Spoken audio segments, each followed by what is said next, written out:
Welcome to Catch You Outdoors Season 5. I'm your host, Captain Rob Modis, coming to you from Islamorada, down in the Florida Keys. This adventure covers all things fun to do down this way on the islands where no one cares who you are or what you do. We'll talk about fishing, including reports, tackle, and the like, and we'll also cover the many happenings down this way. And believe me, it can be tough to keep track of everything. There's music, there's festivals, food and drink, and fishing tournaments, just to name a few. And this season, I'll add interviews with some of the characters that make the Florida Keys a very special place. So sit back and enjoy the ride from Key Largo to Key West over 42 bridges with water everywhere.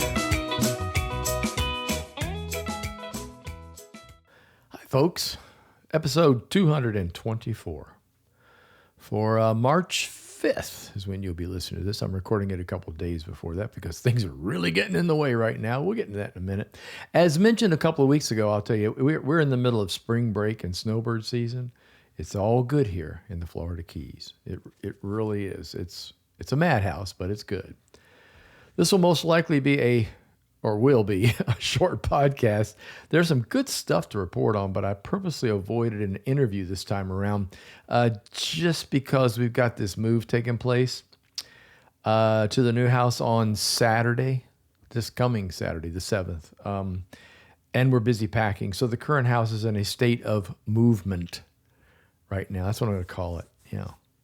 Boxes everywhere. Drawers open. Things... It'll be over soon. That's what I keep telling myself. And we'll probably likely be eating out this week, because we're starting to pack some of the food stuff and the pantry and, oh my goodness. Yeah. What can I say? It's got to be done. There's no two ways about it. So let's see. Big news first. I'll be one of the featured musical artists at the Billy and Cindy D's garden party on March the 10th. That's a Tuesday. I'll be the warm-up act for both Paul Davey and Scott Youngberg. This will be my first performance in a very, very long time. Am I nervous? Yes. Be silly not to be. I once read somewhere that being nervous was good. It keeps you sharp and makes you practice. I do public speaking, as most of you know, and I don't have a problem with that. But while I consider myself a medium singer, I'm certainly not a Scott Youngberg. Or many others, but I'm looking forward to this. I really am. Because for the garden party, this is a really cool year. Only original songs are allowed, so there are no covers, and it gives all the artists a chance to have folks listen to their original music, their original songs, and that's something pretty tough to do when you are doing the bar thing. When all these guys that I know. And some I hang with, they play out almost every evening and certainly every weekend, like Thursday, Friday, Saturday, Sunday, that kind of thing. And so rarely do they get to pop one of their songs unless requested by somebody in the audience that drops a few bills into the old jar. But most of the time people want to hear the tropical stuff a lot of times. And of course, and then the 70s rock, Allman Brothers, that kind of thing. So I don't worry. I mean, I do covers. I have a whole list of covers that I like to sing. But honestly, it's a real pleasure to be able to play your music for people, to get them to hear it it's something that's not on the radio, that's for sure. So, Billy Carries the Garden Party live on YouTube and Facebook from 6 p.m. to 8 p.m. On each Tuesday. Now, the last couple are going to fall on a Monday, just so you know. And there's one here. I've got the calendar here. Hang on a second. I'll tell you what we got here. So this one coming up, I'm going tonight. Who's tonight? Let's see. Tonight is, Nicole Chirino and Alex Caldwell are tonight. No, that's not right. That was last time. It's Christy Lee and Lake Summer Glen. Oh, Luke Summer Glen. Oh my goodness. That'll be a fun time. I'm going to that tonight. So, and then me.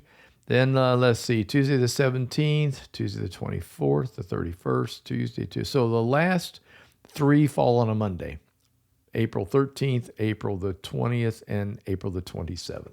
So there you go. You can find all that online if you look up the garden party, or don't just do garden party because you'll get Ricky Nelson, his song. You want to put Billy Davidson in there, and then it'll take you to the right place to find out what the heck's going on. So, but I'm looking forward to it. Yeah, I don't know if I'm not scared. I'm more nervous than anything else. So, whatever. Let's see what else is going on here. Oh, we've seemed to finally have broken free of winter.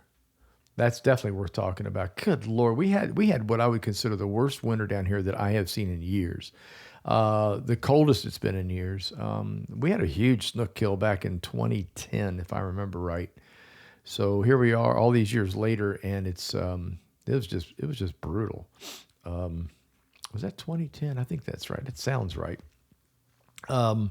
And we had some loss of some fish in some areas, not down here in the Keys, but man, it got cold. I'm not going to kid you. The fish stopped biting.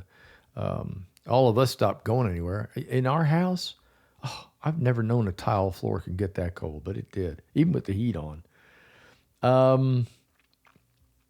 So anyway, it's gone. Hopefully they pushed it all back up north. It always cracks me up when someone says that, if they lived in Florida, they miss the seasons and they miss the cold and the snow and right.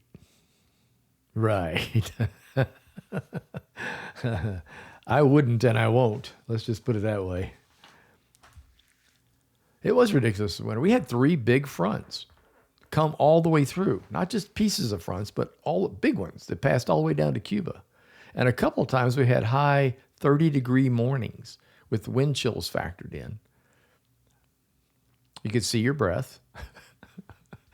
That's a novel thing. Get shocked when you touch something. Static from it being so dry. Yes, I'm glad it's gone. And so are my plants and my orchids. Speaking of that, the backyard garden has been relocated to the new house. I think I mentioned last podcast that was going to happen. It looks great. I'm happy. All the plants are happy. I decided to do that a couple of weeks before furniture moves in so as to help break up the insanity. And that gave me a solid week to just do the yard and get it all situated and get the plants where they're happiest. Anytime you start to move things like orchids and stuff, you got to be concerned about sunshine, daily sunshine. Where does it hit? Where doesn't it hit? What trees are your orchids safe under? And where do you not want to put them? So I spent a week playing around with that and got it set up pretty good. Let's see what else. Oh, we did the Giant Nautical Market, formerly the Giant Nautical Flea Market. It's one of the most amazing events here in the Keys. I won't kid you.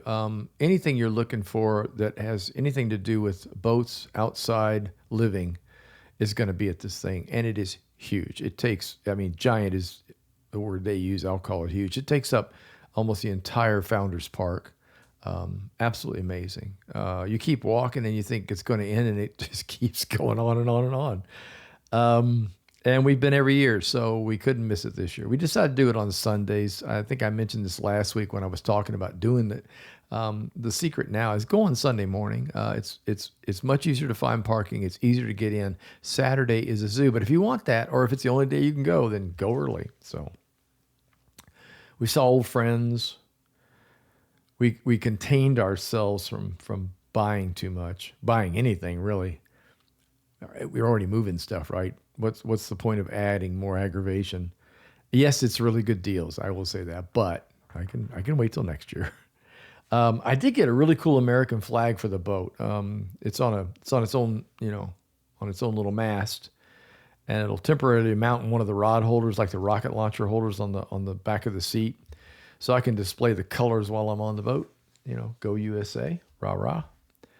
Been thinking about doing that for a while and just haven't figured out a good way to do it. But this company came out with one that's very easy to take on and off the boat, and even has a leash on it that anchors it so you won't blow off the boat, which is great. What else?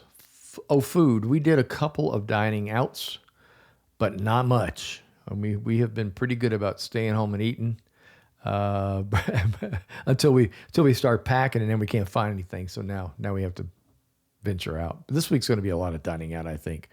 Worth mentioning, breakfast at the Green Turtle. We did it again. It was wonderful. They make a fantastic Bloody Mary, by the way, for those that want to grab a morning libation. And their breakfast is really good. The plate is full when it comes to you. Lazy Days. We did Lazy Days again. We were going to go over and do the happy hour, and by the time we got there, happy hour started at 4. We got there about 4:45. All the bar stools were full, and you only get happy hour in the bars, the upstairs, downstairs. I'm like, that's not hardly fair, but okay. So we got a table out on the patio, which was beautiful. We overlooking the ocean. I mean, you cannot beat the view. And they had a special on Friday every day, Monday through Friday. They have a specials menu, and I didn't know this, but most of the stuff is the same thing for that weekday. So on Friday they had a special called Lobster Milan. It was incredible. It was creamy lobster on top of stuff. And by the way, more than enough to split the order between two of us. As a matter of fact, Lazy Days portions are so big, it's easy to split damn near any dinner portion, and you'll still have leftovers. I'm not kidding. So, I mean, we eyeballed some seafood, and I think we had shrimp. Yeah, we had peel and eat shrimp as an appetizer, which was really good. It always is. The shrimp's fresh, really fresh and delicious. But that, you're going to go on a Friday, look for Lobster Milan. You won't be disappointed. That was really good. Just a few days ago, we went to the Bacon, Beer, and Seafood Festival here in Islamorada. They have combined what used to be several festivals and just put them all into one now.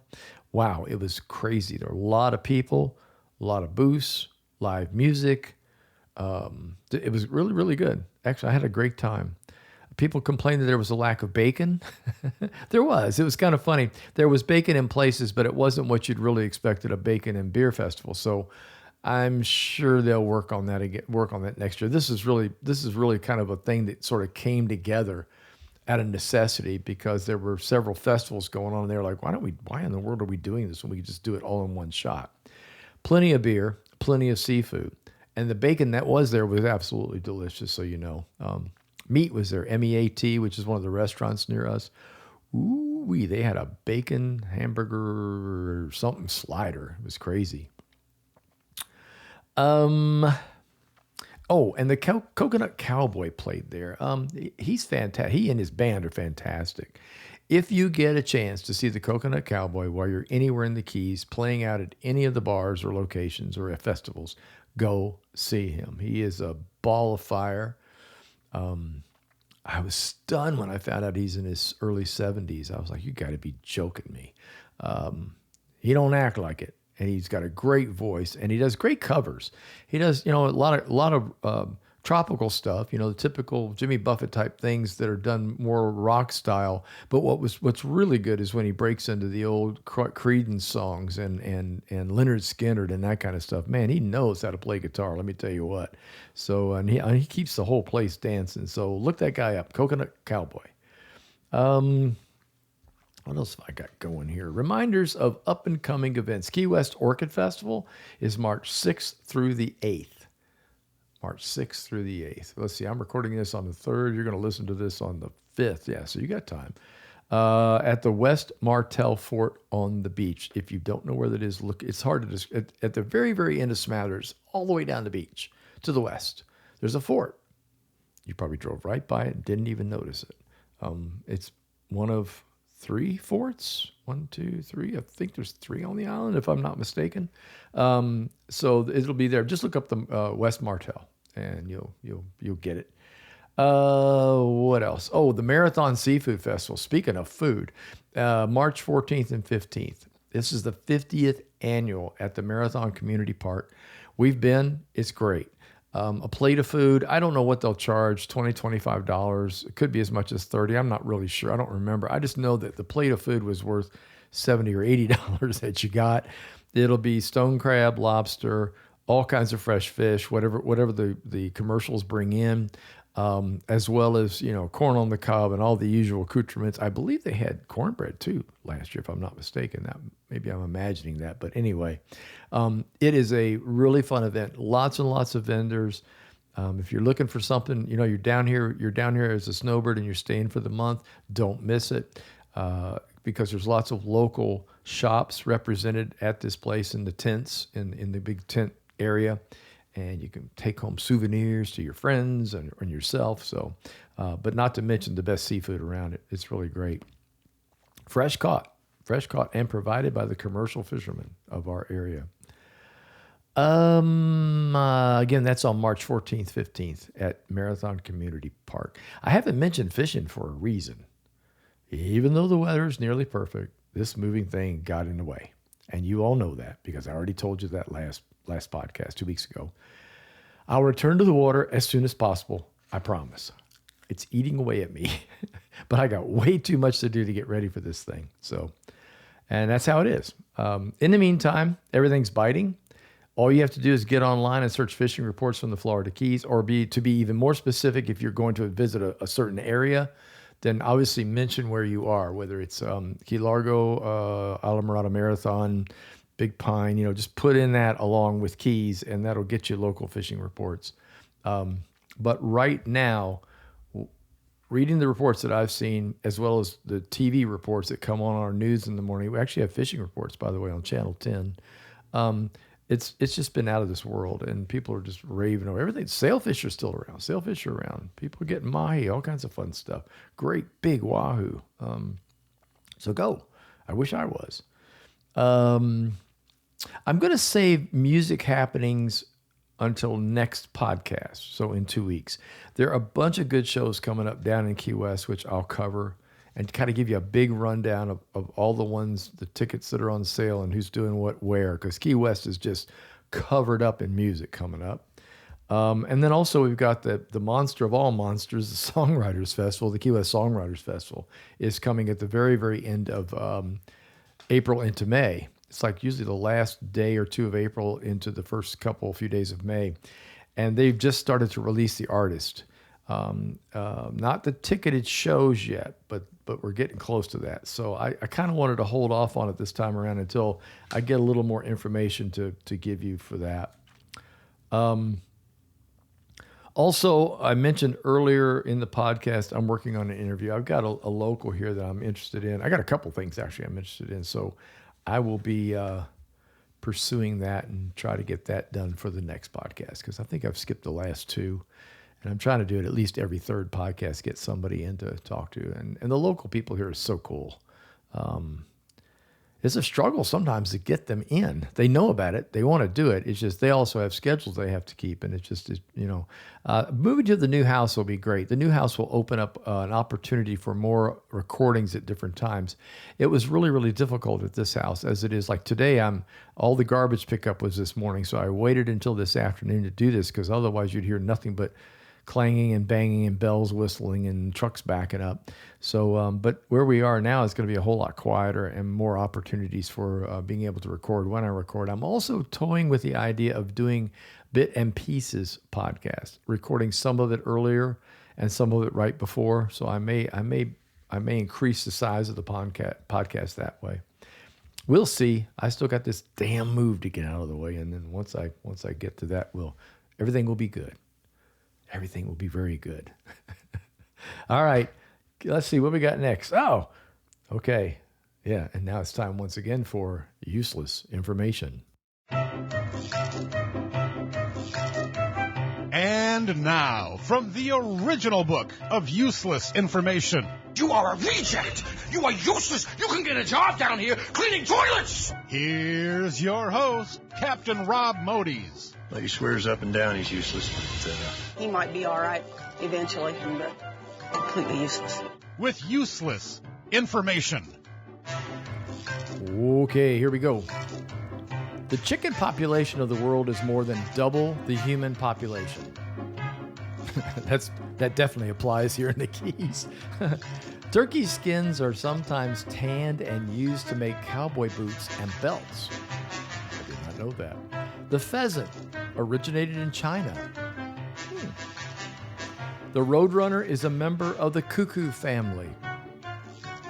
And last, but certainly not least, the nesting site of penguins is called a rookery. Really interesting. All of our seabirds, they pretty much, anybody that nests in the mangroves, that's their rookeries down here. So that's it for this week. Over and out. Let's see some final thoughts. Believe it or not, this is the first time Janelle and I have lived in Islamorada during snowbird spring break season. I don't even think we visited here in all the years we came here to fish. we avoided winter. And that gets back to something I said earlier. We did not fish when it was cold. We only fished in the spring and summer and fall. So I'm guessing that's it. We'd heard that it was crazy here. Some even said it was bad. Well, it's a mix of both. I'll call it a necessary evil in that it brings in a ton of money for the locals, especially those that are working the resorts and the motels and the bars and the restaurants. It's very good for the economy. It's hell on traffic, though. We only have one road, and it's taking a beating right now. And Publix, oh boy, only go early if at all possible. The on-water activities are busy, but not too crazy. There's a way to get away when you're fishing down here, even in the season, as long as you have a boat that'll go far away. Except for the sandbars. That's something that I like to watch from a distance, but really have no desire to take part in. However, to each his own, as they say. Hope all of you have a wonderful next 2 weeks, and I will talk to you again on March 19th.